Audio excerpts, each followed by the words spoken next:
വളാഞ്ചേരി വട്ടപ്പാറ ദേശീയപാതയിൽ വീണ്ടും വാഹനാപകടം. നിയന്ത്രണം വിട്ട ബൈക്ക് ഡിവൈഡറിലിടിച്ചുണ്ടായ അപകടത്തിൽ യുവാവ് മരിച്ചു.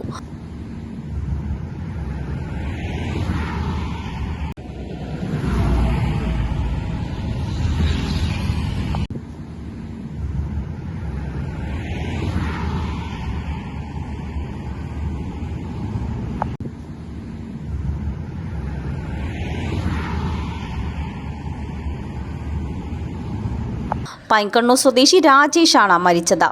തിങ്കളാഴ്ച രാവിലെ 9:30 ദേശീയപാതയിൽ വളാഞ്ചേരി വട്ടപ്പാറയിൽ ദാരുണ അപകടം നടന്നത്.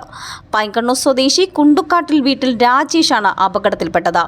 വളാഞ്ചേരി ഭാഗത്തേക്ക് വരികയായിരുന്നു രാജേഷ്. നിലവിൽ വട്ടപ്പാറയിൽ വലിയ രീതിയിലുള്ള റോഡ് നിർമ്മാണ പ്രവൃത്തികൾ നടന്നുവരികയാണ്. രാജേഷ് സഞ്ചരിച്ചിരുന്ന ബൈക്ക് പെട്ടെന്ന് നിയന്ത്രണം വിടുകയും നിർമ്മാണ പ്രവൃത്തികൾ നടക്കുന്ന ഭാഗത്തേക്ക് ഇടിച്ചു കയറുകയുമായിരുന്നു. ഇടിയുടെ ആഘാതത്തിൽ റോഡിലേക്ക് തെറിച്ചു വീണ രാജേഷിന് ഗുരുതരമായി പരിക്കേറ്റു.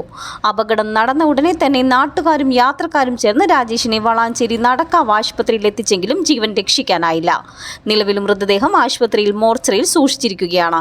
ഇൻക്വസ്റ്റ് ഉൾപ്പെടെയുള്ള പോലീസ് നടപടിക്രമങ്ങൾ പൂർത്തിയാക്കിയ ശേഷം മൃതദേഹം ബന്ധുക്കൾക്ക് വിട്ടുനൽകും. നിർമ്മാണ പ്രവർത്തനങ്ങൾ നടത്തുന്നതിനാൽ ഈ ഭാഗത്ത് യാത്രക്കാർ കൂടുതൽ ജാഗ്രത പാലിക്കണമെന്ന് അധികൃതർ നിർദ്ദേശിച്ചു. CNTV വളാഞ്ചേരി.